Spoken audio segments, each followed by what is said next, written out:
તો મિત્રો આપણે ગામમાં જતા હતા ને અલ્પેશભાઈ તો દૂધ ભરીને આવતા હતા. બાકી એને તો ભાઈ જમાનો છે.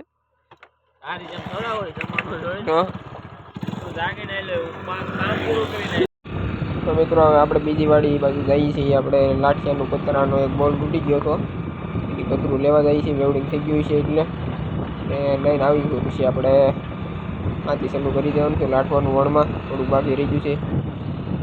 આપણા બ્લોગમાં કન્ટિન્યુ. તો મિત્રો આપણે વાડીમાં આવી ગયા છીએ અને આપણે હવે થોડુંક કાલે બાકી રહી ગયું હતું આગવાનું એટલે ચાલુ કરવાનું છે ટ્રેક્ટર આપણે. અને એનો પતરાનો બોલ ભાંગી ગયો હતો એટલે આપણે એ રિપેરિંગ કરવા ગયા હતા સવારમાં ગામમાં. અને હવે રહી છે અહીંયા કુથલ બાકી આંકવાની. અને પછી આપણે જવાનું છે આ ઘરના બાજુમાં નાના એવું પડવું છે 2 ટીવી ગનું એમાં. તો આપણા બ્લોગમાં કન્ટિન્યુ રહેજો અને ટ્રેક્ટર ચાલુ કરી દઈએ.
મિત્રો આપણે ટ્રેક્ટર હાલી ગયું હતું અને અત્યારે આપણે વાડીમાં જ્યાં ફુવારા ચાલુ છે અહીંયા આજે ફુવારા ચડાવેલા છે. 17 ફુવારા ચડાવેલા છે.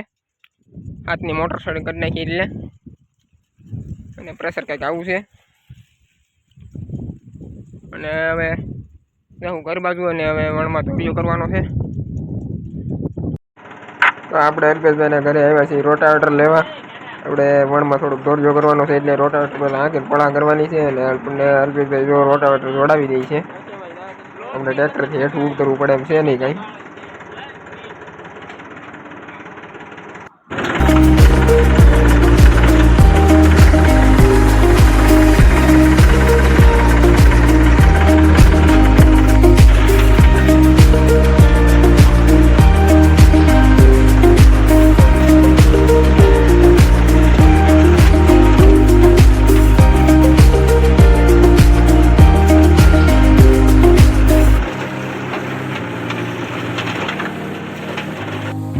તો મિત્રો આપણે બપોર પછીના ફ્રી હતા અને અલ્પેશભાઈનો ફોન આવ્યો હતો કે ઘોડી છોડવાની છે.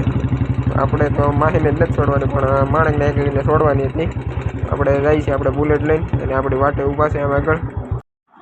આપણે અશ્વારા અલ્પેશભાઈ ઝાલા ઝીણી માઇકેલમાં હાકે છે. એટલે હાલમાં થોડું કંઈ ઘટે ને 7 મહિના જેવું ખબર છે માણેક. થોડુંક આંકવાનું ઓછું કરી નાખ્યું છે.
આપણે માણેકને હાકીને વહી આવ્યા ઘરે ને આપણી માહી ઠાણી એમાં ઊભી છે.